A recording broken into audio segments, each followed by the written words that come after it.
Да, вижу, что звук есть. Спасибо большое. Тогда сейчас будем начинать. Я надеюсь, вы не только меня видите, но презентацию сейчас тоже видите. Давайте я включу. Так. Окей, презентация тоже есть.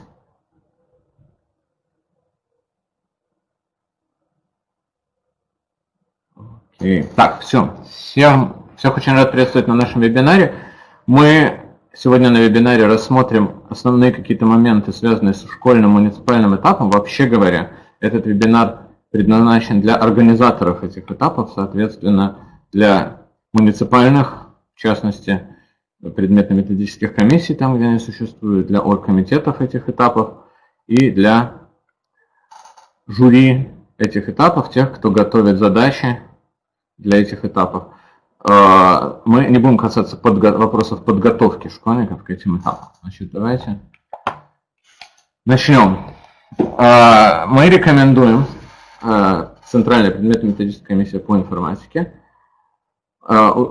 проводить в один тур, как школьный, так и муниципальный этап, установить его от 2 до 4, я не имею права писать до 4, потому что если 4 часа мероприятия, то должно быть обеспечено питание школьников, поэтому до 3 часов 55 минут или 59 для 9-11 классов, соответственно, более короткие туры для младших школьников. Для 7-8 классов мы рекомендуем от 1,5 до 3 часов и рекомендуем не более 1,5 часов школьный тур для 5-6 классов.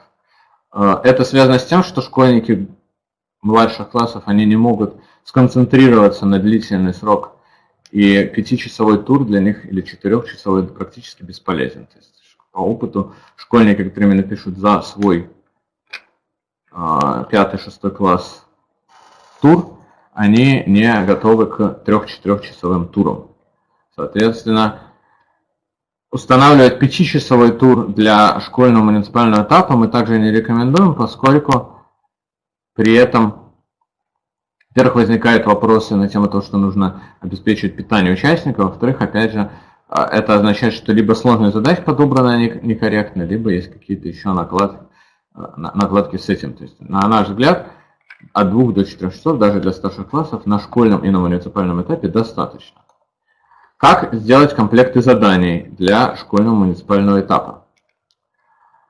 Вообще говоря, некоторые практикуют одинаковый комплект заданий для школьного муниципального этапа для всех классов. Так, мы не рекомендуем так делать, потому что задания для 9-11 классов, они в основном должны собирать задачи по программированию, о чем мы дальше скажем, чтобы отобрать на региональный этап, на котором будут задачи по программированию, соответственно, учащихся, которые хорошо решают такие задачи. В то же время, как в 5-м, 7-м, 6-м, в особенности, ну и в 7-8 классе, многие школьники пока не умеют на должном уровне программировать, и поэтому для них нужно делать задачи, которые позволят, с одной стороны, выявить школьников талантливых или заинтересованных в информатике, но при этом еще не готовых к тому, чтобы работать именно с программистскими задачами.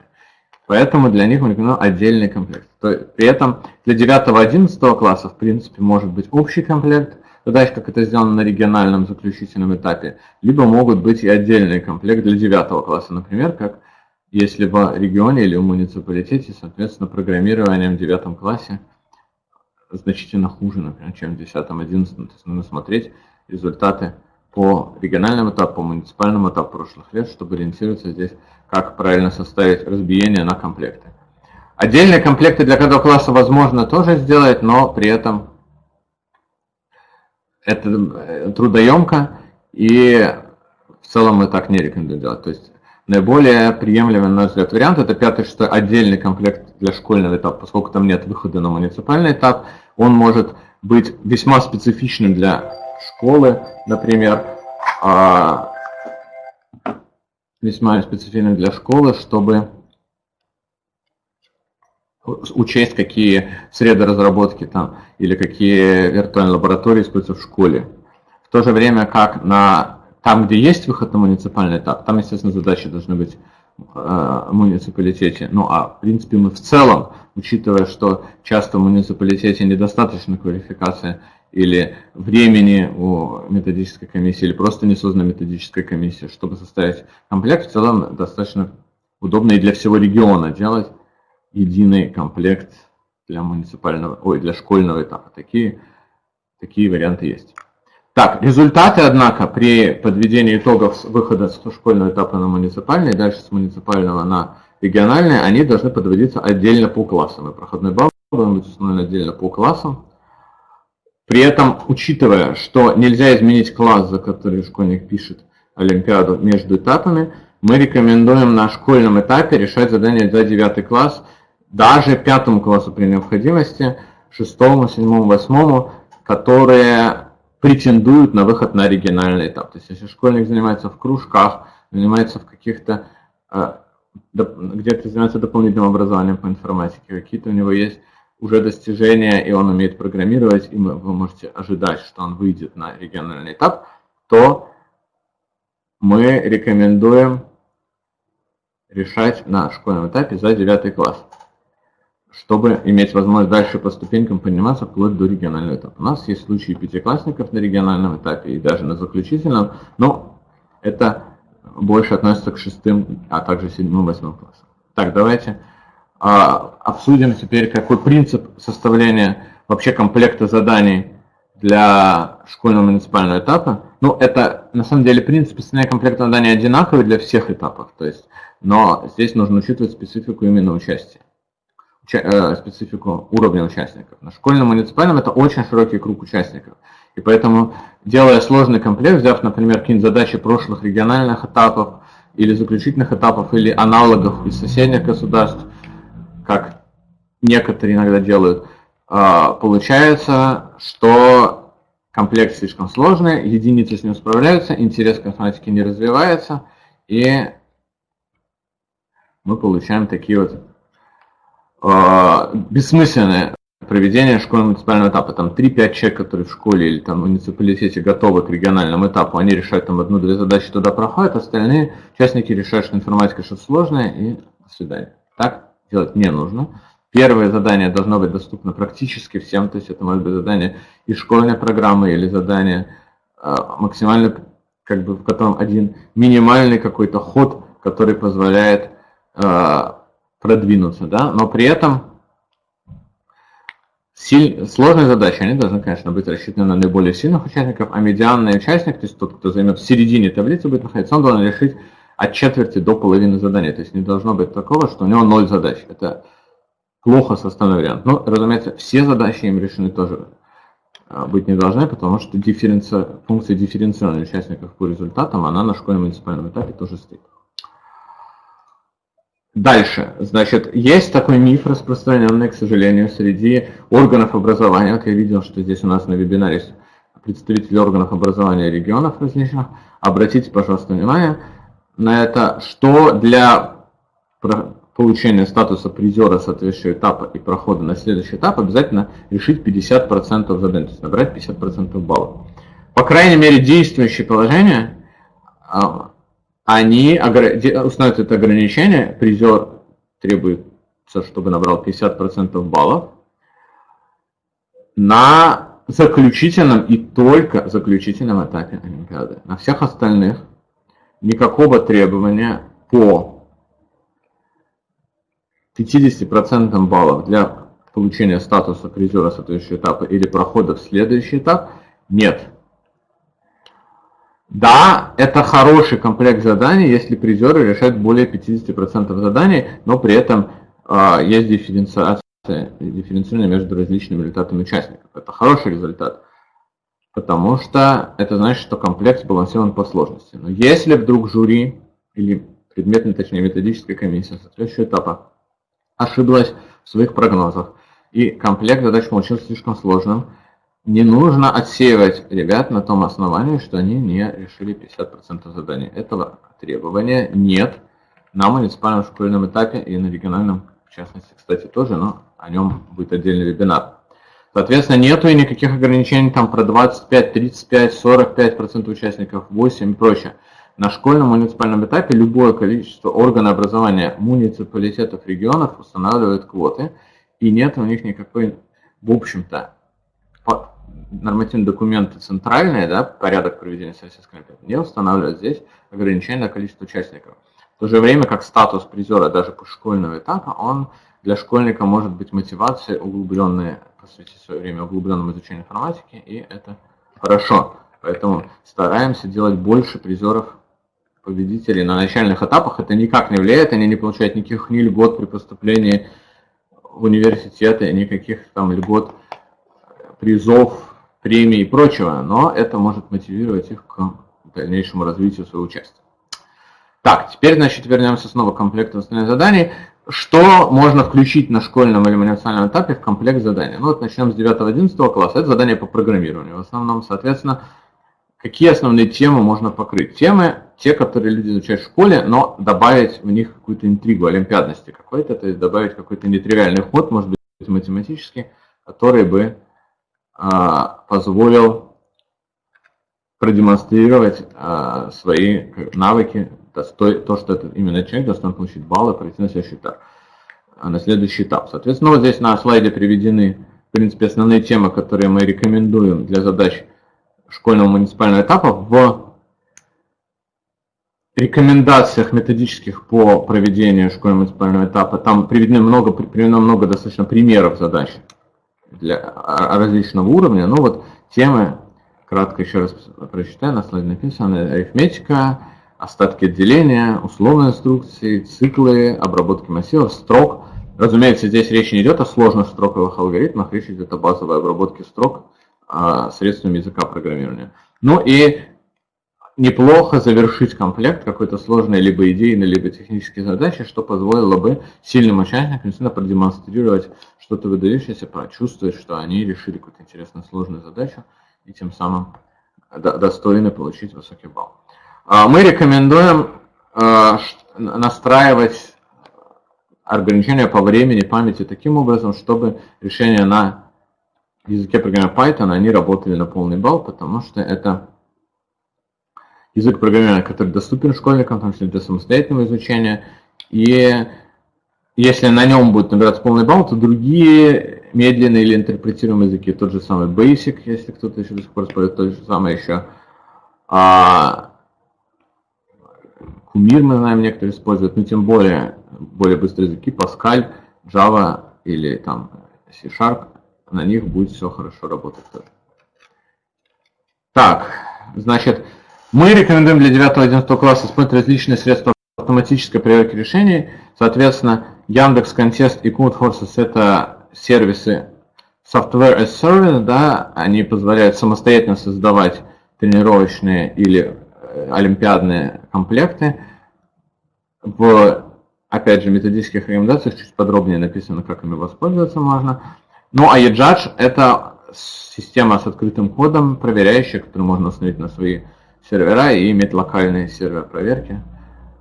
Соответственно, вот мы рекомендуем использовать. Во многих регионах, мы знаем, есть свои системы проверки, используемые часто на региональном этапе, и муниципалитеты, школы могут обратиться к организаторам регионального этапа в своем регионе с предложением провести на базе их мощностей, их серверов соответствующие этапы олимпиады, обеспечить автоматическую проверку решений. Ручная проверка решений, она практически по информатике для заданий по программированию крайне не рекомендуется. Тем более, в особенности с учетом этого года, о чем мы поговорим позже с вами в конце.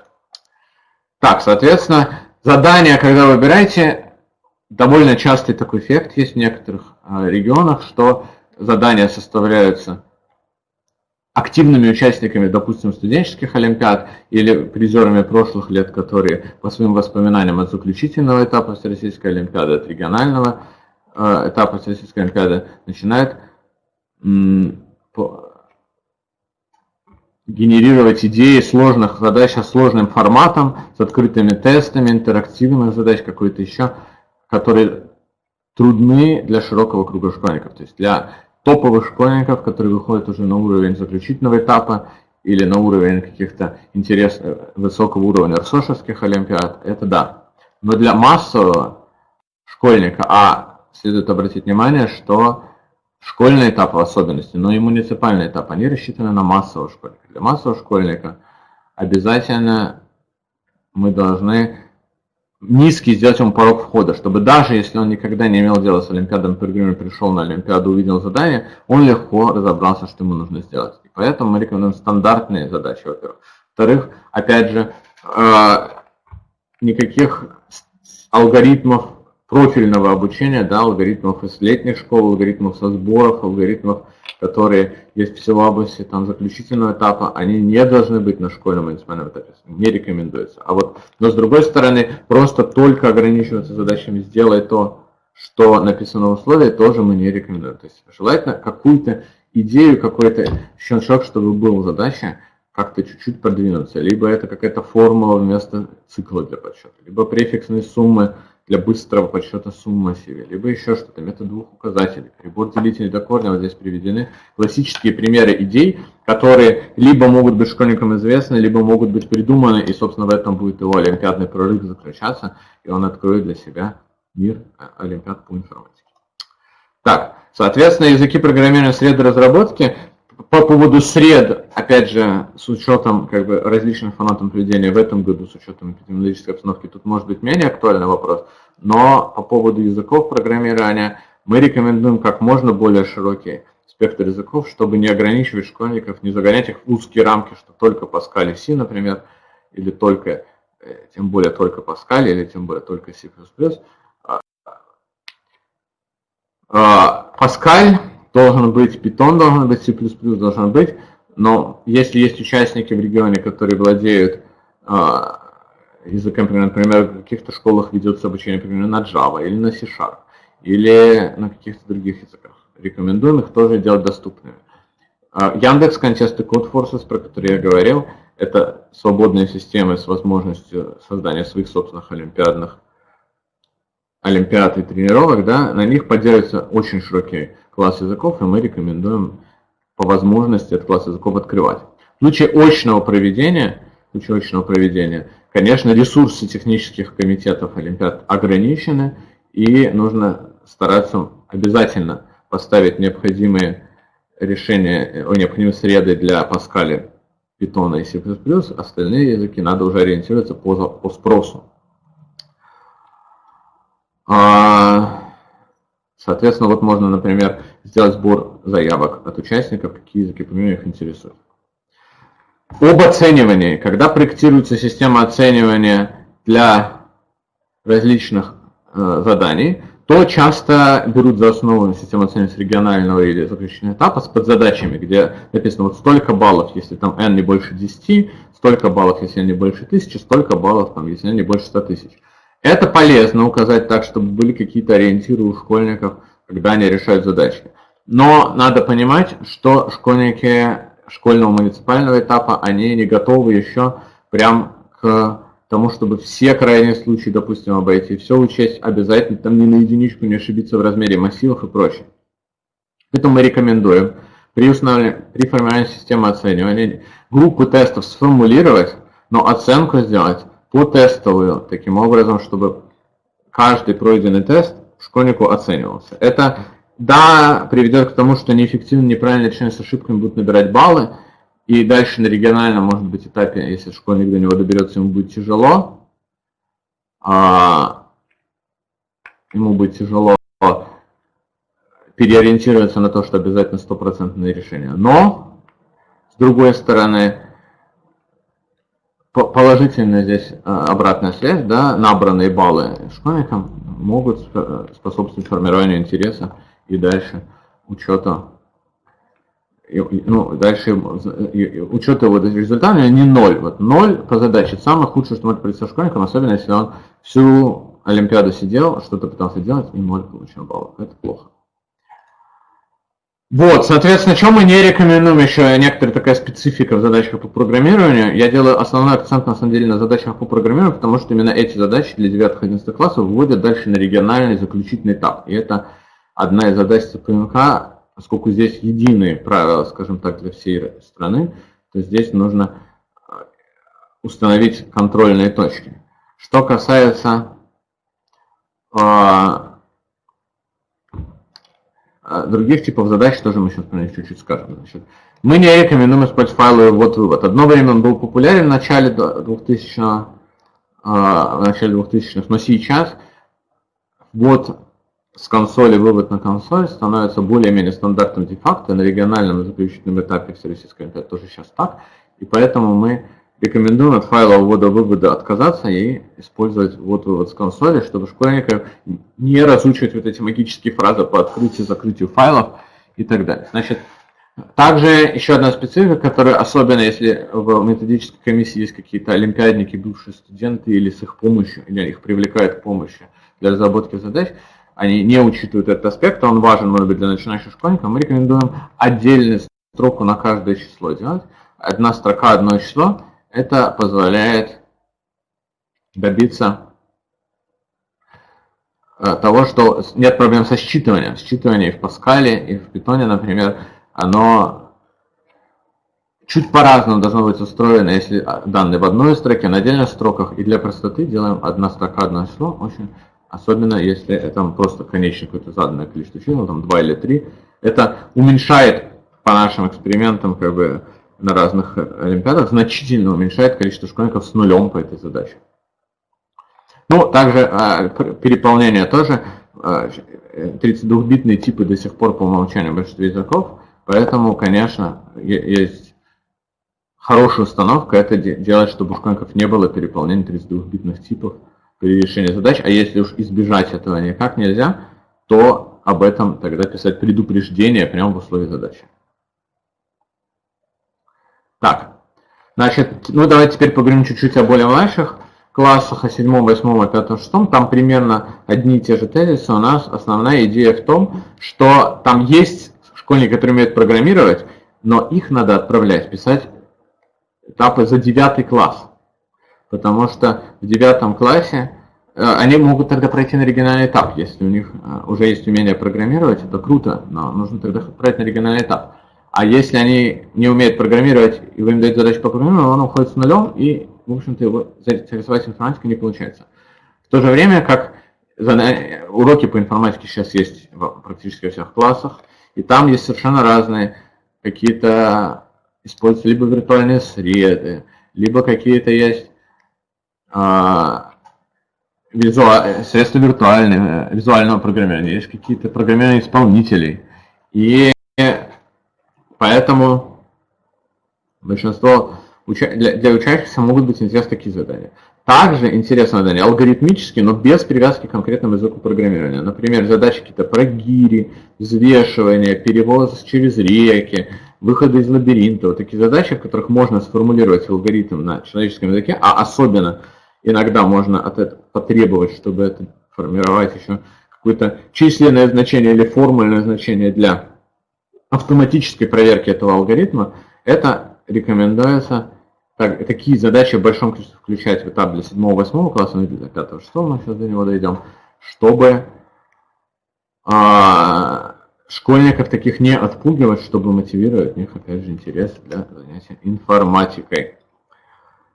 Что также значит, ну, аналогичные, в общем-то, идеи есть для 5-6 класса, но тут еще надо обратить внимание, что у них нет вообще выхода на муниципальный даже этап, для них проводится только школьный этап, а значит, можно, в общем-то, любую специфику, которая в какой-то школе есть, вот чем вы там занимаетесь в школе с 5-6 классом, вот на то им и давайте задание. То есть тут надо использовать, ну, редко, если честно, мне кажется, в муниципалитете каком-то есть единая программа для школ, тут даже, может быть, надо ориентироваться конкретно на каждую школу в отдельности. Так, ну и перед тем, как перейдем к ответам на вопросы, перед тем, как перейти к ответам на вопросы, давайте последнее про 2020 год, значит, есть об этом методических рекомендациях на этот год, мы рекомендуем проводить дистанционно в школьном муниципальном этапе, если особенно этого требует эпидемиологическая обстановка. Вообще говоря, для олимпиад по информатике дистанционное проведение это не проблема, это традиционный достаточно прием. Если вы посмотрите, это огромное количество тех же самых олимпиад РСОЖ, их первый этап, он как раз дистанционный. Да, дистанционный этап, он к жульничеству немножко более неустойчив, то есть есть возможность каких-то обманов. Есть система контроля плагиатов в том же самом Яндекс.Контексте, CodeForces, есть какие-то средства поиска одинаковых решений. В целом, мы ожидаем, что в этом году дистанционное проведение будет и у школьного, и муниципального этапа. На школьном этапе вообще просто участники участвуют из дома самостоятельно. На муниципальном этапе либо из школ, либо из дома.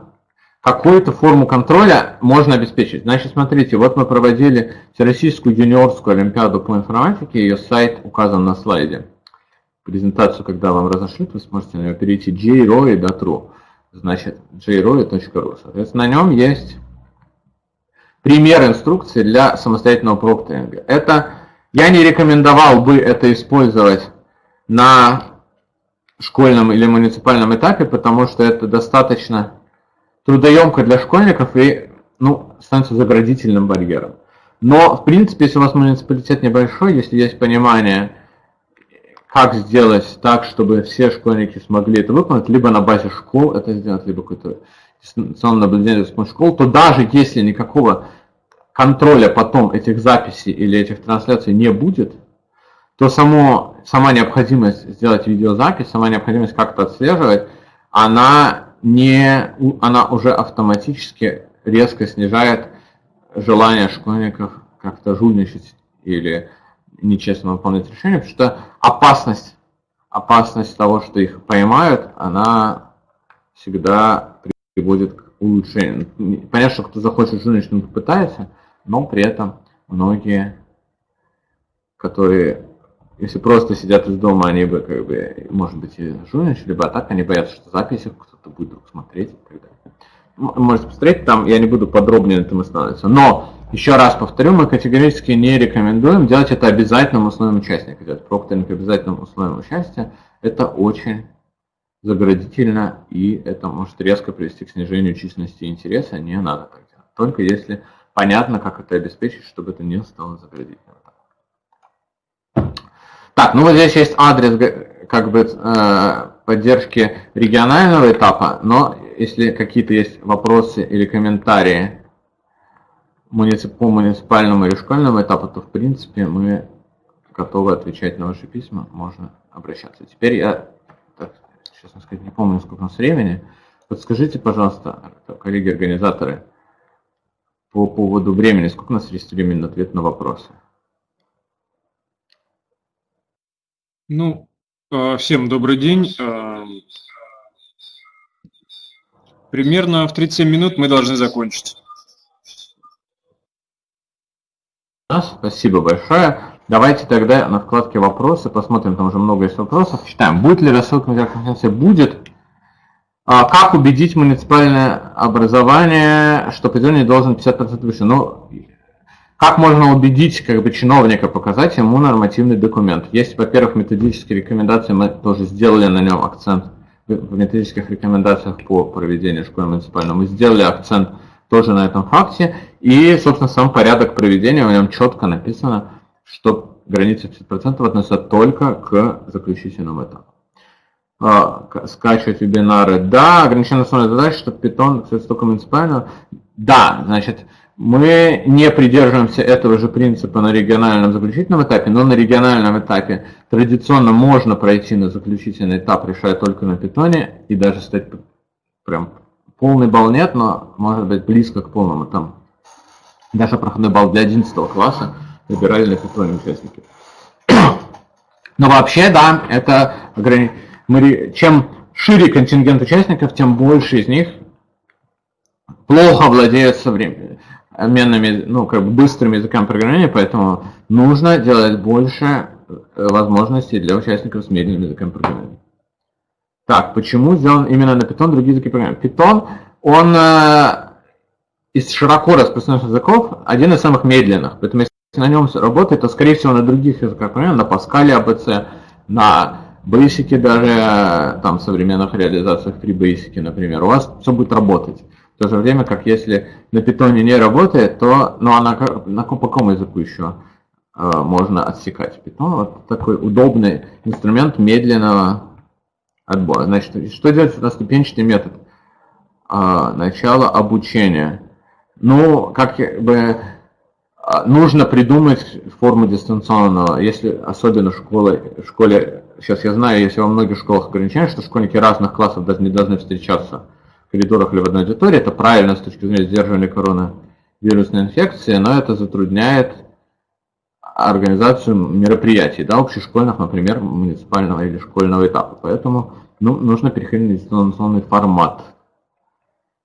Будут ли опубликованы? Давно опубликованы они на сайте министерства, но вот я не знаю, где сейчас единый центр поддержки Всероссийской Олимпиады, там создали новый, сейчас у нас есть федеральный центр олимпиадного движения, наверное, у них будет или уже есть сайт, на котором все эти материалы будут выкладываться, я надеюсь, коллеги-организаторы вебинара ответят на этот вопрос. Примерные задания школьного этапа в методических рекомендациях приведено большое количество различных заданий школьного муниципального этапа с примерами разной сложности на разные классы разного формата. Смотрите методические рекомендации. Обязательно ли присутствие общественного наблюдателя на школьном этапе? Если школьный этап в дистанционной форме, то, разумеется, нет, но вообще нормативные документы касательно общественных наблюдателей и вообще проведения Олимпиады в условиях пандемия, это будет, видимо, разрабатываться с учетом рекомендаций Роспотребнадзора и будут доводиться до органов образования. Тут методическая комиссия может только сказать, что лучше всего стараться делать такие задачи, чтобы они не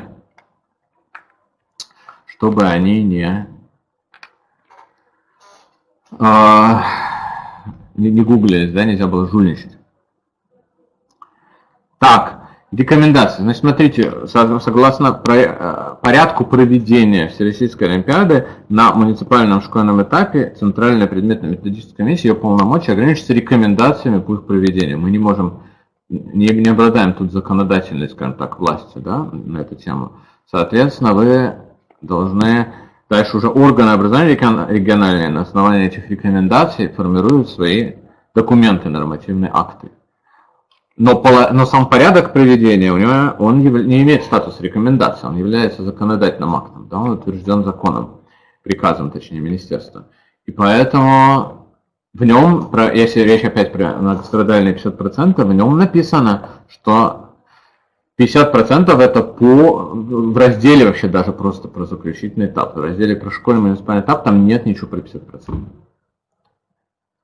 Какие существуют системы контроля плагиата? Слушайте, их много существует, таких вот прям простых в использовании я не могу, и легких усвоений не могу прямо сейчас сказать. Наверное, может быть, мы проведем еще отдельный либо вебинар, либо какую-то инструкцию выпустим и распространим через Центр олимпиадного движения по поводу поиска плагиата. В двух словах тут сложно, к сожалению, сказать. В Яндекс.Антесте и в Codforce они встроены в некотором смысле там. Поэтому можно посмотреть.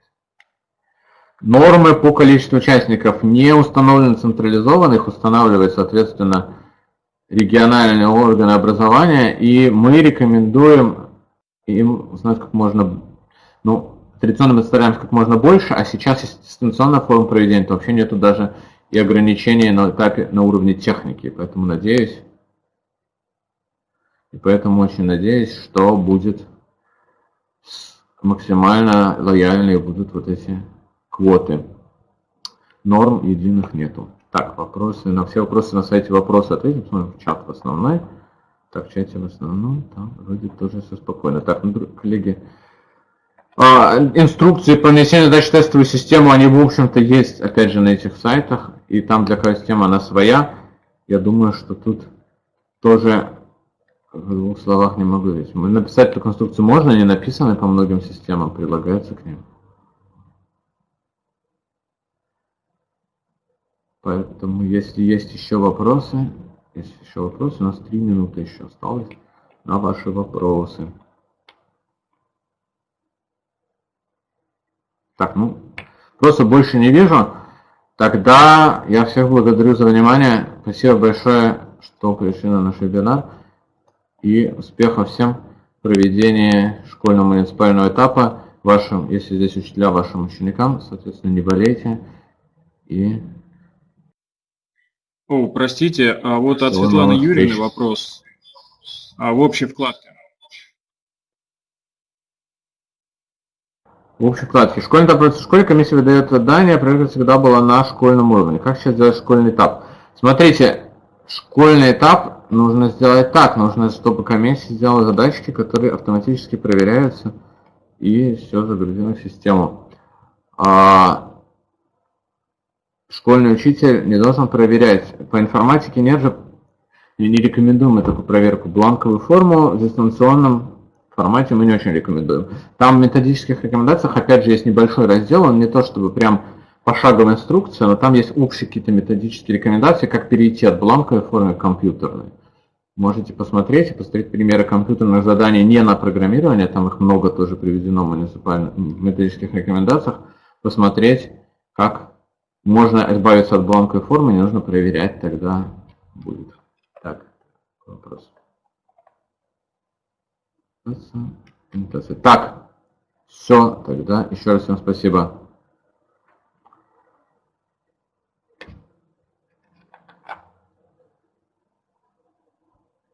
Спасибо всем большое.